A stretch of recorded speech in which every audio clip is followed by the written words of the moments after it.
And then I just said, you know what, let me make a mix, and then they can add whatever they want.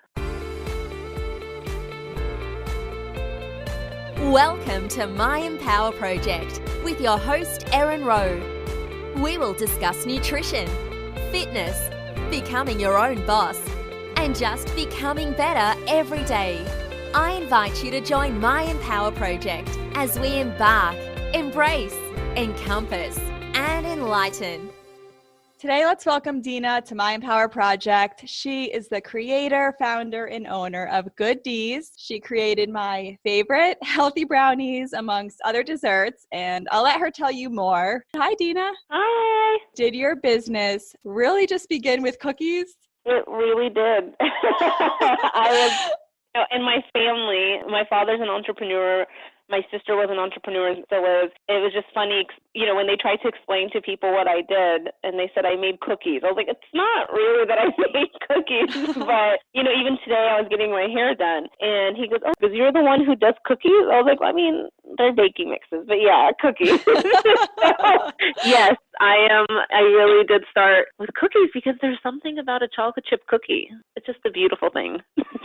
I completely agree. I'd love to hear actually your old relationship with food and how that changed before Good D's was created. It's very funny that you're asking me this. I actually went on stories today on Instagram and live saying that even though I definitely have a better relationship with food now, it doesn't mean you always have to feel great about yourself. I think I'm always going to have to be conscious of, what I'm eating. And I think that's fine. I used to do, oh, this is bad. And I used to say, oh, this is good. And I yo-yoed and would lose a lot of weight and then gain a lot of weight and lose. This is I think my first diet was after 5th grade, which is sad. That is sad.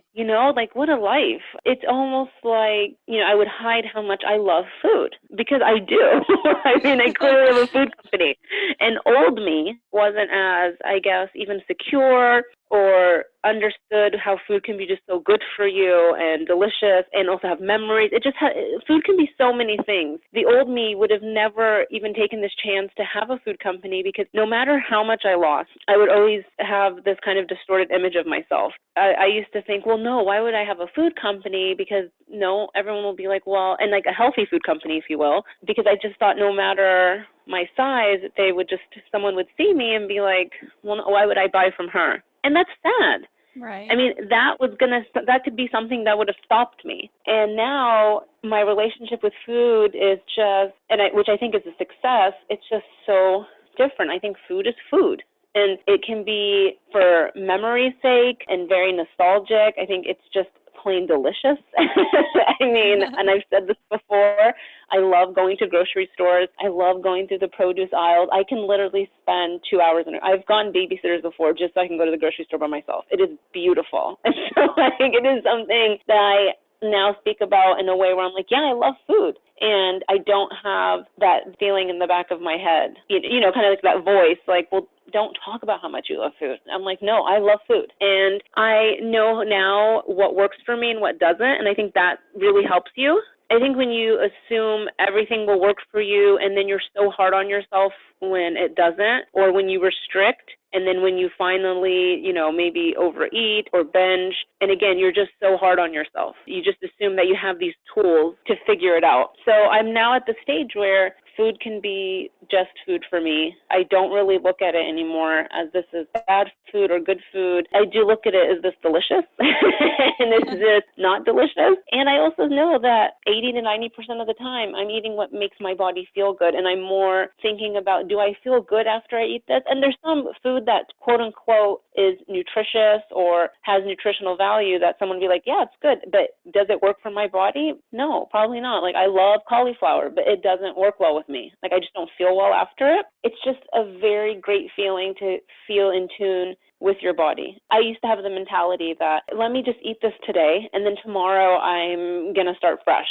And I think a lot of people have this. I've spoken to people about it. Or if you eat something that you quote unquote thought wasn't good for you or was a bad food, even though you've overall look at your day, you feel like we're doing okay, it can just trigger you, or it would trigger me. But now if I go or I visit my mom in Texas, my mom and dad, and I love her food, and I'm not going to deprive myself of that because it's delicious. And I think to miss out on situations, to not go out socially, that's not something I'm willing to do anymore. And I know what works for me now. And I think knowing what works for me kind of gave me that power back. I used to be like, okay, I'm going to, this is before, obviously, I went low carb. I am going to eat this for breakfast, and I'm going to eat this for lunch. I'm going to eat this for dinner. And then I would calculate in my head the calories. And it's just so freeing because you're like, I'm going to eat when I'm hungry. And this is probably what's going to make me feel better. A situation comes up and there's something I really want. That's okay too. It's been a journey. I'm 35 now. I just realized after I had kind of a bit of a health scare the last summer, it's not a way to live. I think overall we're very privileged. We are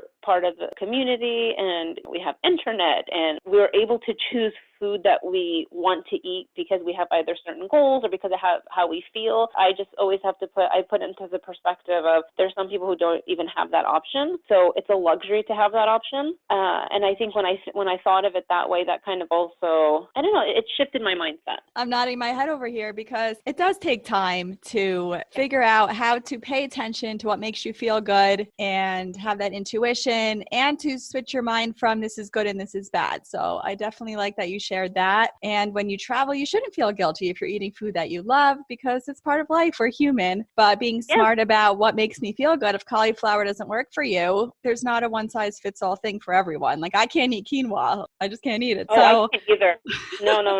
I cannot. I had it when I was pregnant with my second and we were on a vacation and it did not sit well with me and I am traumatized. I will not eat it again. But it's like what you're saying. I think knowing, they say like 80% of the time, just kind of eating generally what makes you feel good. And whether that's keto or low carb or vegan or whatever works for you, knowing that works for you and giving yourself the flexibility and freedom for that other 10 to 20%, it's just so different. You're not so concerned anymore. And it's nice because there's so many other things to think about and do and enjoy. It's just it actually frees up a lot of time. So.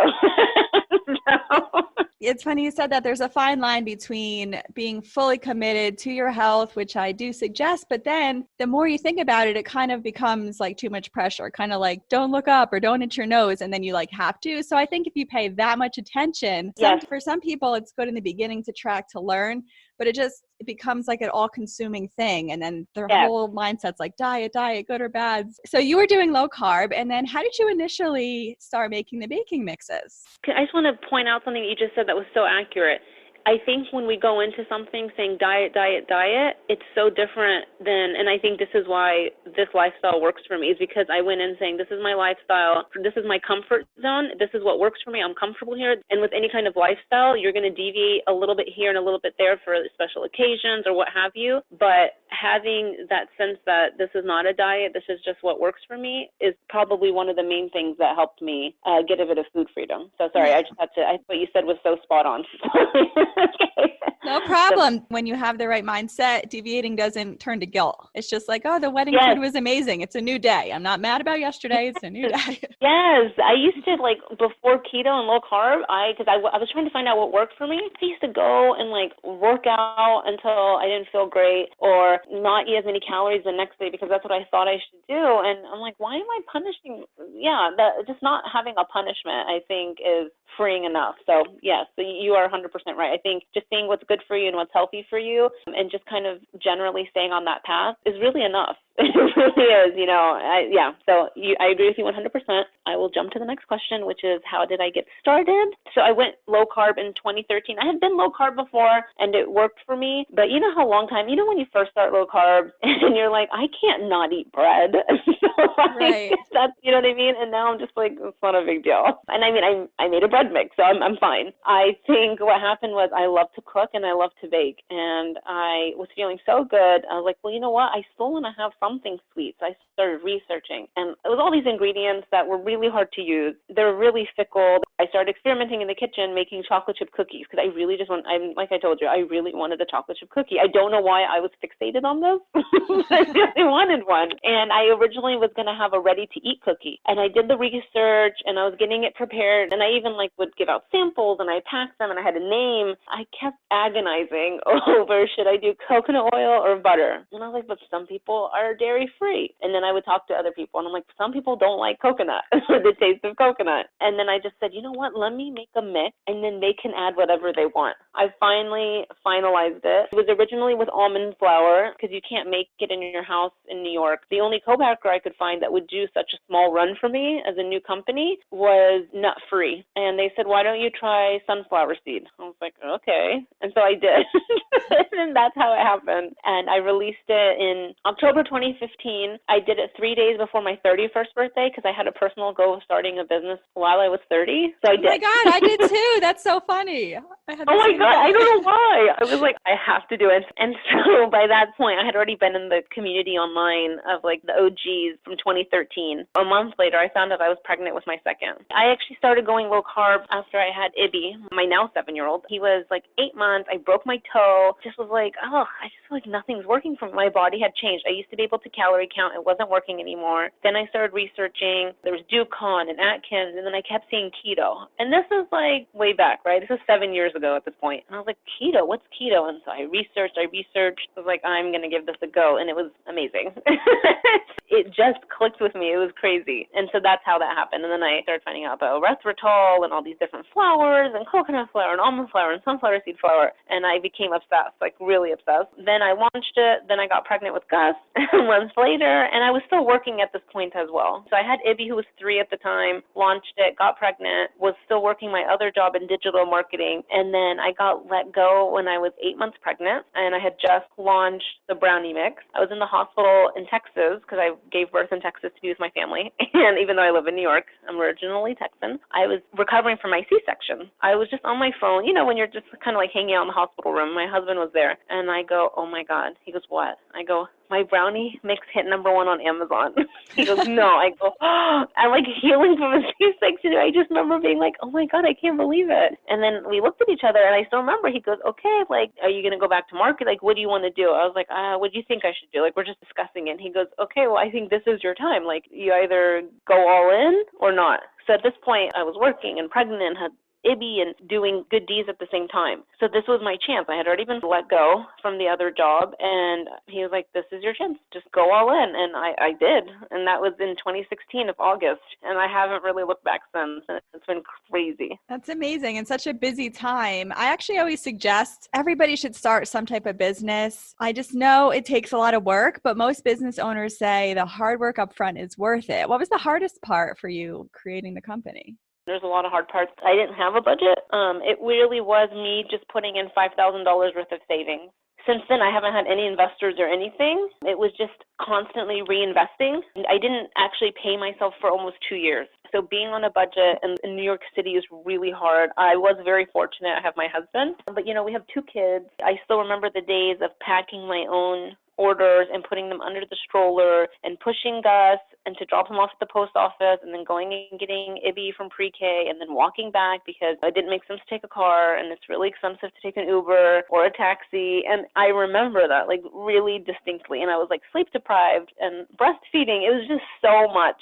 So I think having to get really creative with how getting the word out about my company. And honestly, such a big part of my company was word of mouth. And that's why I'm so embedded and indebted to the community. I really would not be where I am without them. And I'm so aware and so appreciative and very grateful because I did not have any money for marketing at all. I think part of it is hard work, obviously. I worked hard every day, but I was just lucky in the sense that I was part of this really great and supportive community to this day. I get just the best messages every day. That's why I read all my Instagram messages. I respond to all of them. It's just something I don't know how I'm ever going to let go of that. I can be a little controlling, but without them, I really didn't have any money. It still blows my mind that the company has gone to where it's been, especially because I was doing it by myself for so long before I ever hired anyone to help me. And even now, it's really just me, and I have Jenna who works with me, and everything else are contractors. It's just insanity. That's really impressive, and it's so rewarding when you get messages like that. What made you actually expand? You had your brownies, you first did your cookie. What made you expand? Because now you have, how many do you have now? Over 15. Oh my goodness. Yeah, you know, I think also I just got more comfortable in what I was doing. Like I said, I really do love food. I was at home with Gus. He's like the cutest little baby. When I get focused on something, because this is my main focus now, I go really, and it's a joke in my family. Like they said, they get scared to ever say something in front of me because I'll have already booked it. The car will be in front. We're going to have our tickets, our passport. That's my personality. So when my husband's like, this is your chance, go full force, I was like, oh, I will. So I did. I just kept thinking, what do I want to eat? So I made my first snickerdoodle. And remember, keep in mind, I am also very open-minded to change. When I get feedback from my customers, I really take it seriously. The snickerdoodle is now on its third version, but that was my third one. Again, all of it was not free at this point. And then blondies came, and then muffins came, and I just didn't want to stop. And so every time I had a little bit of money, I reinvested it into a new mix. It was really just taking a leap and not stopping growth just to give myself kind of payment or paying anyone. I did literally everything for over 2 years. A lot of dedication. Oh, I'm super dedicated. I love what I do so much. There's some days where it's like crazy and stress, and we'll have like a lost shipment or something will happen. And I'm like, how cool that this is like an issue that I have my own company with a lost shipment. How cool is that? Right. So cool. I want to talk about ingredients just for the people who have not seen your packaging. Right now, they're gluten-free and sugar-free. Are they grain-free too, right? Soy-free. Tell me about the ingredients. Do they all have almond flour? Some have no nuts. What are the ingredients like? Sure. So I have my sunflower seed mixes. Those were my originals. And then I expanded into my almond flour mixes. Some of the mixes have soluble tapioca fiber, which is grain-free. And then a few mixes do have soluble corn fiber, which is really just called resistant maltodextrin, which is not the same as maltodextrin. So that's something that has been put out there that's false. I have a video about it, and I wanted to clear that up because I think what happens is a lot of people speak uninformed, and when they do it with such conviction that other people believe it, and then the misinformation spreads. So maltodextrin and resistant maltodextrin are not the same thing. Resistant maltodextrin is soluble corn fiber. It's just one of the words for it, and it's actually an approved FDA fiber. Same with soluble tapioca fiber, which is similar. It's just resistant dextrin versus maltodextrin. They are both really cool ingredients, and I pride myself in being innovative. So I think what does differentiate me is that I make all my mixes. I know exactly what ingredients go into them.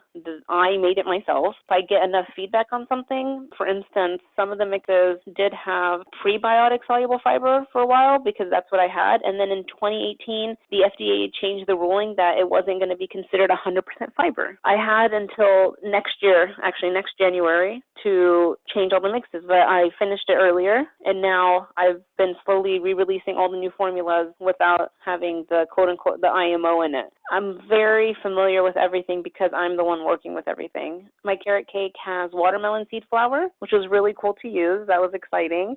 So those are the three that I have now, and then I'm sure you've seen we have the syrup, which is allulose sweetened, and allulose is a new sweetener. About 8 months ago, or maybe even a year, it got approved by the FDA to not be considered an added sugar. So people were using it in keto foods or low-carb foods because it really didn't impact your glucose levels, but it was still labeling-wise considered a quote-unquote added sugar, even though it would even out. Basically, if you had 9 grams of allulose and 10 total carbs, you can subtract those 9 grams. But on the label, it was super confusing because it looked like added sugars. They approved it to not be shown as a sugar or an added sugar. So really great sweetener, and I'm using that I made a maple syrup, and then in the allulose sweetened dark chocolate chips, which are also vegan. Oh, wow. So I just released my final version of the chocolate, and I call it no milk chocolate, like a play on words, and then the whipped vanilla frosting. I do want to order your frosting next. I want to ask you what... I want to know what you think of it. For my family birthday recently, I made the yellow snack cake, and I made it today. You did? And what's funny, you said earlier, you said, oh, you can choose coconut oil I don't know if you could use butter for this, but I loved it. And I thought, wonder what happened Yes. if I use butter. So next time I'm going to try the butter. No, do the butter. It's delicious. Okay. I just get coconut oil because it's already melted. It's just easier to kind of mix in. And I found with some of the other mixes, when I said butter or oil, it confused people because they're like, well, which one should I do? I was like, no, really, you can literally do both. It's just if you're dairy free, you don't do the butter. But no, you can definitely do butter. It's delicious. I made it today. I used my frosting because I finally got the frosting to myself. And then I put the sprinkles on top, and I feel so proud of this cake. It was like my kids were looking at it, and then like I saw little fingers trying to go at it. I was like, don't you dare. Don't you dare. I need it tomorrow for a meeting. For a meeting? Oh my gosh.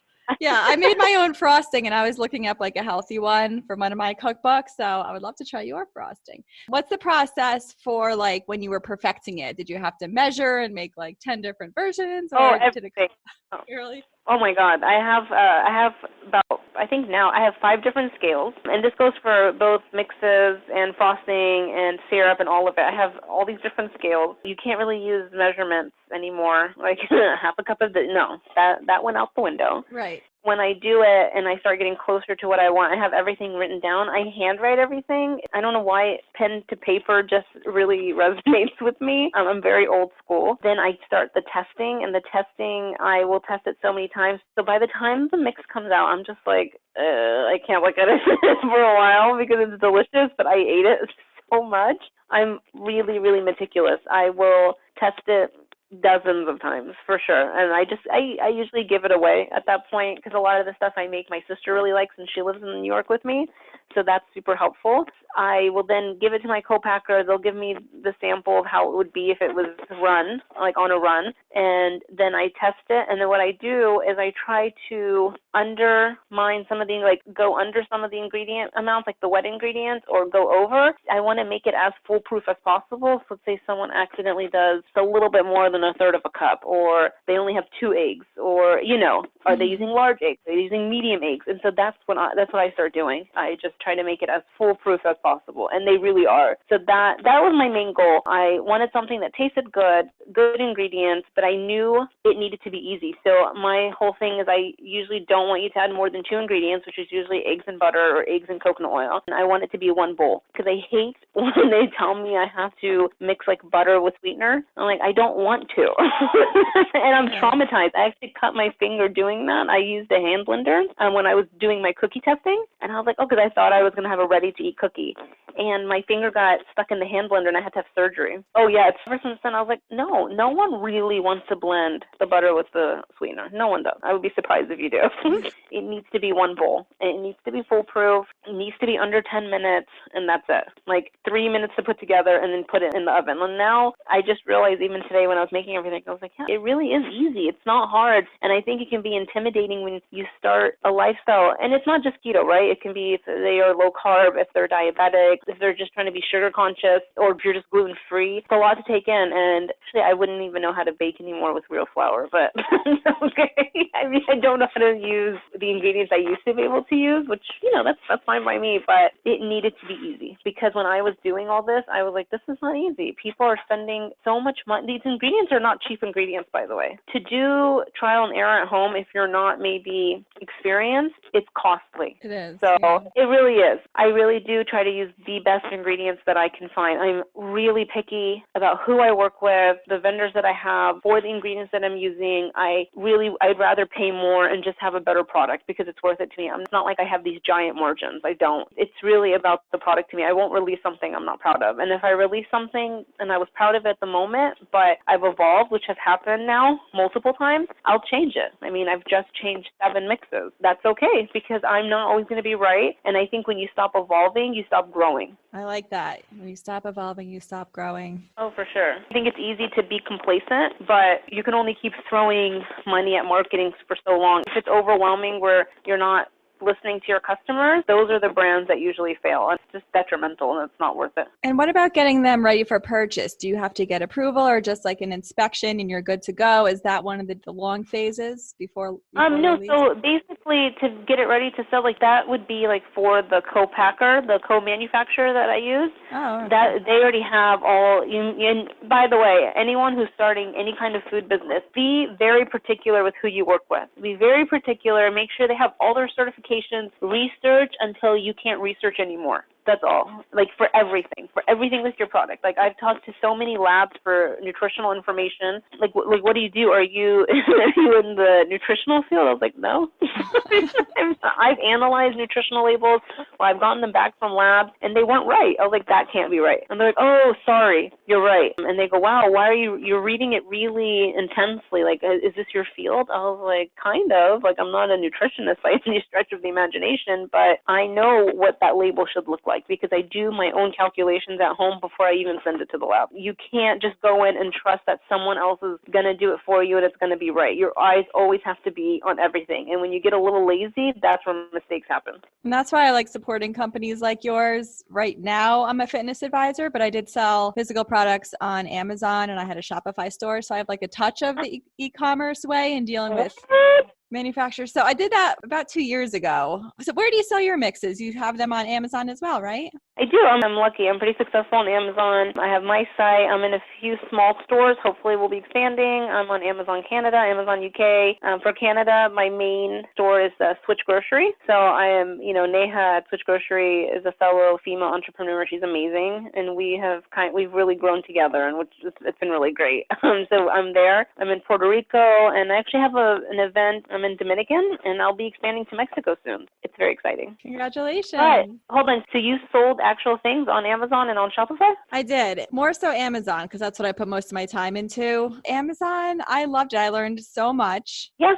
I think it's a great other stream of income, honestly, no matter what. If it's like your business or not, anybody can do it. And I didn't know that at first. I thought it was like one building of like Amazon. I didn't know it was it's so true. It's so true. Amazon is great. The commission is a little high. I'm sure you've noticed. Storage fees. They do take some of it, the FDA fees, but I agree 1,000%. It just gets your products out there in front of so many people. I'm super grateful for Amazon, really. I think they were pivotal for me. Actually, now that I think about it, I got your first, I did, because I went to your website, but first I started with buying your brownies from Amazon. Then I went and I bought every single other one. I think there's one that I didn't get that was sold out. But right now I have a crate in my pantry and it's dedicated to your brand because I want to physically see when the supply is low, because now whenever I go to a party or a housewarming, I just choose one of your mixes. I'm always like, what should I bring? Now I just bring one of yours because it's quick to bake and it's always fully eaten at the end of the parties. And that's what I love. Yeah, it doesn't have to be like a tasteless, healthy food. It tastes and that's like the dessert. Thing. And by the way, you just nailed it. So that's another thing. I want people who try the mixes. Yes, they go in and they're like, okay, sure, I want it to taste as similar to its heavy carb counterpart, as similar as it can be using the ingredients that I'm using, because, food can bring memories for us. But also, I hope that just lets someone know that whoever made it loves food, because I do. I think when you have someone who doesn't care about food or, is just doing it to make money or cash in on a trend, I hope the one thing they leave with is like, whoever created this really loves to eat. This is really as similar as it could have gone, because I do. And I know how it is. Like, I don't want to waste my appetite on something that's not really that good just because it's quote unquote what I should eat. No, if you're going to eat it, it needs to be delicious. I feel like that's rule number one. And with your brand, I can still have I don't like to say treats or cheats or any of those words, but I can still have a satisfying snack. And I know that the ingredients are good. So I love that. Thank you for saying that. And I love that you don't say cheats or eats. I agree with you. I think that just puts a lot of pressure on us. But I also know there are so many different lifestyles that buy my mixes. So I've actually been working on some people, and I can be one of them sometimes, depending on the time of the month. I'm more of a volume eater. Sometimes I'm like, I'll just have a little bit of this and I'll feel fine. Sometimes I want volume. I have been finding these really cool hacks with the mixes where I've been able to do, like with the brownies, This has been a favorite hack recently. You replace the oil or the butter with the same amount of Greek yogurt. The whole pan ends up coming out to under 600 calories, which has been really cool. So I've eaten it all before. But, and sometimes I don't have coconut oil. I don't have butter for whatever reason. I mean, that hasn't happened in a while. Or sometimes I have Greek yogurt I want to use before it expires, which I think happens to all of us. Because sometimes I get the really big ones and I'm like, I'll finish this. And then I see the expiration dates coming and I get stressed out. And so I now have just like made hacks. There's some people who are dairy intolerant who don't like coconut oil. They can have Greek yogurt, but for some reason butter doesn't work well with them. So it's been really cool to see how flexible the mixes can be. It's a great idea to use the yogurt instead. Oh, I love it. It's been a favorite for a lot of people. And when I put it, I was like, no one's going to care. No, they loved it. So that was really fun to do that one. That was my favorite. And it works for a lot of the mixes, actually. I've been testing it out. It does also for the yellow cake. One of my customers said that they do the 3 tablespoons of Greek yogurt for the yellow cake, and they do egg whites because they just have, you know how you have those carton of egg whites that you never use up? Yeah. Yeah. So they did that, and it worked for them. And I was like, cool. So I love hearing that stuff. I love knowing that you can just kind of find something in the fridge because, again, these are very fickle ingredients. So if I can make it where you can kind of just figure out whatever you have in your fridge and it still works, because some mixes that doesn't happen, it's super cool. I actually used way too much coconut oil and it was still like amazing. So I have done that before. I've done that before. But actually with the new formulas of the mixes where I removed the IMO, the majority of them actually now use less butter or oil just because of the way I reformulated it. And they still taste really, really good. All right. I'll have to try the new ones. Do you have any advice for women listening who feel that it's not possible to create something, maybe because of family or a busy point in their life? Yes. Don't listen to anybody. Seriously, if I had listened to the majority of people in the beginning, I wouldn't have done it because I had a pretty good paying job. I got let go from it. I got made redundant. So go always with your gut feeling. Always look ahead. If you feel in your stomach, in your gut, that this is something that you want to do, that you know it's a really good idea, you need to do it and you need to put in the work into it. There have been nights I don't sleep. And I'm not saying this is going to be forever. It's just in the beginning. One of the best tips that I had heard, I don't remember where I heard it from, but I started doing it and it works so well. It's time blocking. So I started time blocking and I became I've always been efficient, but I became really, really efficient in the time frame. And I promise you, even working an hour to 2 hours at night on your side project, it can be a main project. And hopefully I'm living proof of that. You are, and that's excellent advice. I'm actually creating a document for people about time blocking because I use that myself. You do? Yes, that's the only way I can do all of this. Yeah. Oh my God, so true. I have it on my phone. I time block. So I put 9 to 10 meeting, 10 to 11 test baking, 11 to 12, whatever. And then I'll put in like 1:30 to 2, make dinner for at night. And then I know that I block out my calendar for when I pick up my kids and I have to do homework with my older one, and then I'm able to hang out with them and spend time with them. It can sometimes be a bit of a rigid schedule, but realistically, it's not forever. I mean, I haven't deviated from it in a while, but I'm just saying it's not forever. Doing that, you really just realize how efficient you can be. I love that you do it too. It's so nice to talk to somebody who also does it because I'm like, isn't it great? When I told my sister I was like, I need to time block, she was like, okay. I think the rigidity adds more hours to your day. I really do. Oh, 100%. Like I have to do that because one of the main reasons I started my company, and I know this sounds really silly, one of the main reasons I started it is I wanted a job where I can drop off in the morning and pick up my kids from school every day. I don't let anyone else do it. And I don't know if I'm weird about it, but I wanted that flexibility that I can be with them in the morning, be with them in the afternoon, and even if I need to volunteer or be part of the school somehow, I wanted to know that I could do that. And so I have been able to. It doesn't mean I'm not tired, but I have been able to. And again, for that, I will be forever grateful for my customers for giving me that opportunity because I know how lucky I am. That's wonderful. I'm so happy for you. And thank you so much for making these healthy desserts for us. Thank you. No, thank you. Really. It's been a pleasure. I feel like we're pretty similar. So it's been a really cool conversation to talk to someone who kind of does, the same things that I do.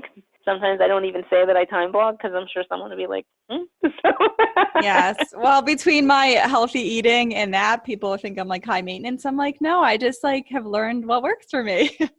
Oh my God, yes. You learn what works for you, and it's almost like that dedication or that focus if someone else doesn't have it. Because I used to be like that. I'm just like, oh, they're just like really rigid. And I'm like, no, really, that's just what works for them, and I shouldn't have judged them. Because now I know what works for me. Where can we find you online? I'm at gooddees.com, GOODDEES.com. I'm on Amazon, and I'm literally always on Instagram. Thank you so much for your time. Yeah, thank you. Bye. Bye. Thank you for listening. You can find every episode, including the written versions to read, on erinrowe.com. Be sure to leave a review because I love hearing your opinions on the topics I shared. Are they new? Are they helpful for you? Tap that subscribe button so you don't miss the future interviews and enlightenment to come. This episode was brought to you by me, and only me, because I love sharing new ideas with you. Take action to become better. Have a fabulous day.